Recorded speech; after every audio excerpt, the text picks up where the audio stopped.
setiap era manusia, ada suatu momen titik balik di mana satu ide dapat mengubah segalanya. Kali ini kita akan membahas salah satu momen tersebut. Ide dari seorang pria muda bernama Alan Turing yang menciptakan dasar revolusi, yang hasilnya masih kita rasakan sampai hari ini. Halo semuanya, perkenalkan saya Mutia Ariel dengan NIM D121231081. Saya dari Universitas Hasanuddin, jurusan Teknik Informatika. Kalau mau belajar sesuatu, kita sering mendengar metode 5W1H. Nah, kita akan menggunakan pendekatan tersebut untuk memaparkan mesin learning ini. Baru setelah itu, kita akan masuk ke penjelasan yang lebih teknis, yaitu cara kerja mesin learning. Why? Kenapa sih mesin Turing itu penting? Sebagai model teoritis komputer, mesin Turing membantu kita memahami logika dari komputer, bahkan jauh sebelum komputer modern tercipta. Membatasi kemampuan komputasi. Mesin Turing menunjukkan bahwa ada masalah yang tidak dapat diselesaikan oleh mesin, seberapa canggih pun mesin tersebut. Masalah ini disebut sebagai uncomputable problem. Mesin Turing adalah fondasi dari teknologi yang dapat kita rasakan saat ini. Algoritma mesin pencari salah satunya, atau kecerdasan buatan yang dapat meniru cara berpikir manusia.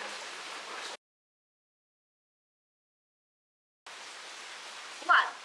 Pada tahun 1936, Alan Turing mengajukan sebuah pertanyaan besar. Apa saja hal yang bisa dihitung secara logis? Untuk menjawabnya, ia menciptakan teknologi revolusioner yang kita kenal sebagai mesin Turing. Tapi apa sebenarnya mesin Turing itu?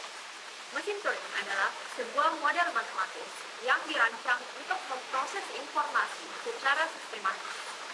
Mesin ini jadi kerangka kita untuk memahami bagaimana komputer bekerja dan sejauh mana kemampuan komputasi. Bedanya dengan komputer fisik, mesin Turing ini adalah sebuah konsep logis yang bisa menjalankan algoritma tertentu sesuai instruksi berdasarkan simbol-simbolnya.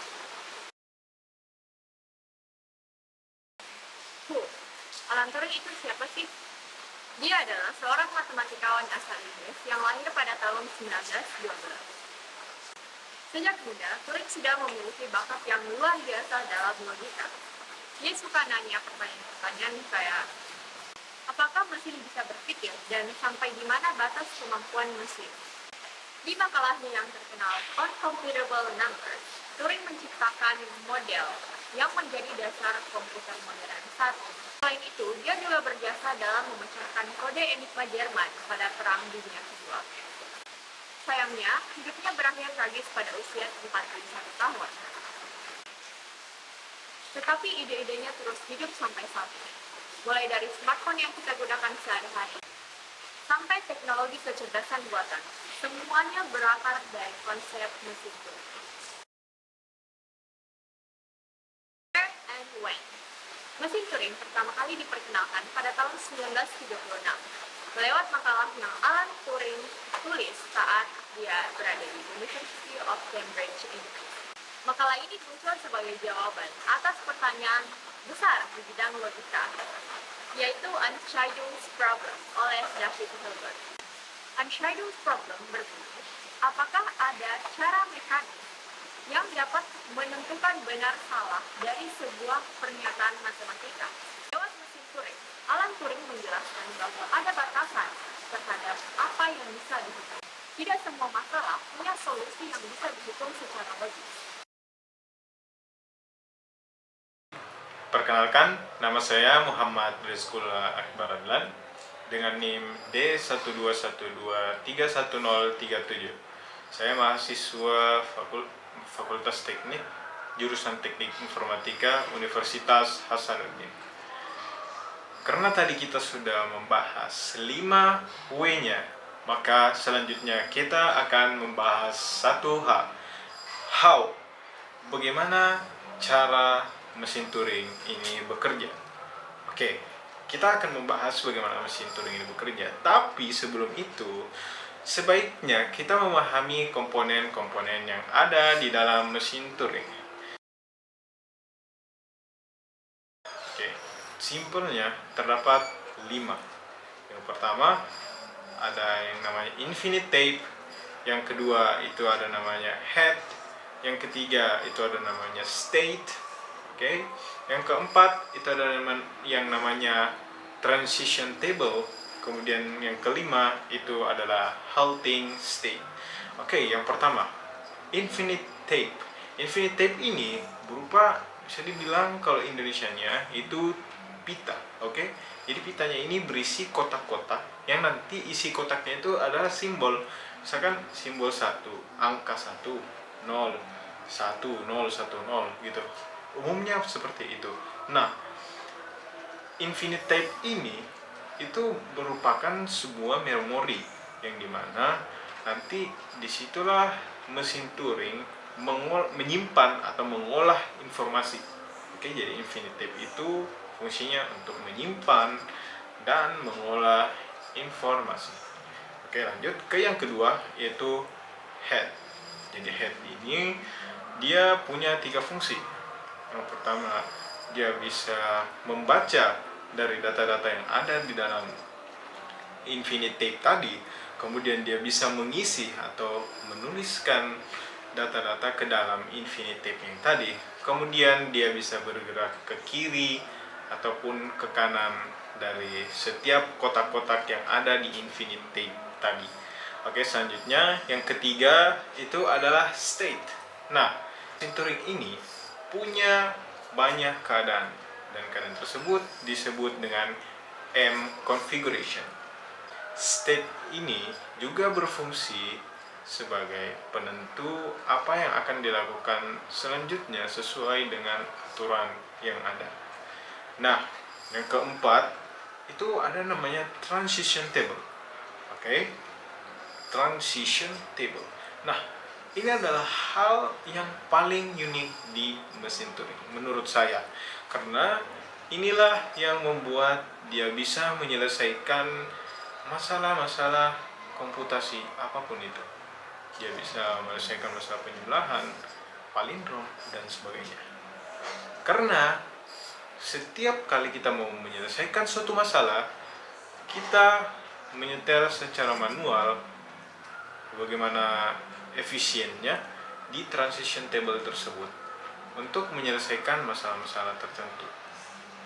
Oke, jadi transition table ini disusun secara manual untuk menyelesaikan masalah-masalah tertentu. Jadi ringkasannya sekarang itu adalah mesin jadi ringkasannya sekarang adalah transition table itu berupa kumpulan aturan-aturan, oke, aturan-aturan bagaimana programnya itu berjalan. Entahkah jika headnya membaca simbol angka 1 misal, dia membaca angka 1, maka headnya pindah ke kiri atau pindah ke kanan. Itu ditentukan di transition table. Oke, kemudian nanti state yang menentukan dia berada di aturan apa, dan head itu mengikuti state. Jadi head itu ada dia mengikuti aturan yang dibawa oleh state. Misalnya ini state-nya, ini head. Nah, di state ini dia memberikan aturan kalau kita harus bergerak ke arah kiri karena membaca angka 1 misal, membaca angka 1 di infinite tape-nya, maka head ini bergerak ke kiri. Oke, kira-kira seperti itu untuk ringkasnya saat ini. Kemudian yang terakhir, yang kelima, itu adalah halting state atau kondisi berhenti. Oke, jadi setelah tadi dia bergerak dan sudah berada di kondisi akhir atau sudah tidak ada lagi aturan yang dijalankan, maka artinya keadaan atau proses mesin Turing telah selesai, di mana dia sudah berada di halting state atau kondisi telah selesai, program telah selesai. Untuk lebih jelasnya lagi, saya akan coba menjelaskan bagaimana proses mesin Turing ini bekerja. Oke, misal saya punya infinite tape, isinya itu 101.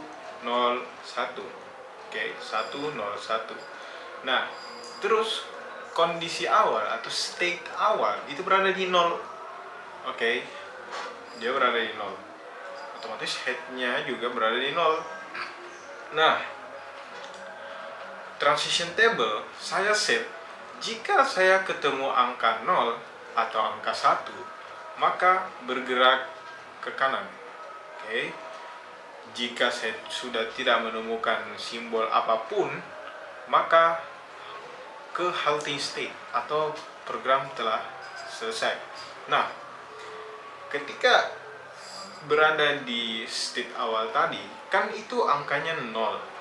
Nah, karena dia angka 0, sesuai dengan aturan yang saya buat di transition table saya, ketika saya membaca angka 0 dan atau 1 itu bergerak ke kanan, artinya dia bergerak ke kanan. Oke. Nah, dia bergerak ke kanan. Oke, karena kamera saya mirror, jadi ke kanan seperti ini. Oke. Nah, gini. Nah, pokoknya dia ke kanan. Oke. Nah, setelah dia bergerak ke kanan, artinya dia berada di angka 1. Sesuai dengan aturan tadi, 1 atau 0, dia bergerak ke kanan. Nah, dia bergerak ke kanan lagi. Sudah tidak ada state di samping 1. Maka itu menandakan kalau kita sudah berada di halting state dan program telah selesai. Oke, mungkin itu adalah secara ringkasnya bagaimana cara mesin Turing ini bekerja. Kelebihan dari mesin Turing ini sendiri itu dia bisa menyelesaikan masalah-masalah komputasi apapun. Oke, jadi dia bisa menyelesaikan masalah komputasi. Meskipun begitu dia bisa menyelesaikan masalah komputasi apapun, tapi dia ini masih mesti kita harus setting secara manual.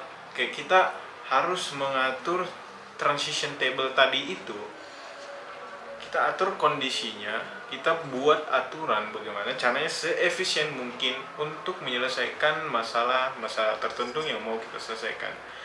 Dan kalau misalkan kita bawa mesin Turing ini ke era sekarang dan itu masih belum diotomatisasi seperti komputer modern yang kita gunakan sekarang atau handphone yang kita gunakan sekarang, itu kan semuanya sudah diotomatisasi. Maka mesin Turing itu bisa dibilang kurang efisien dalam menyelesaikan masalah-masalah yang ada sekarang.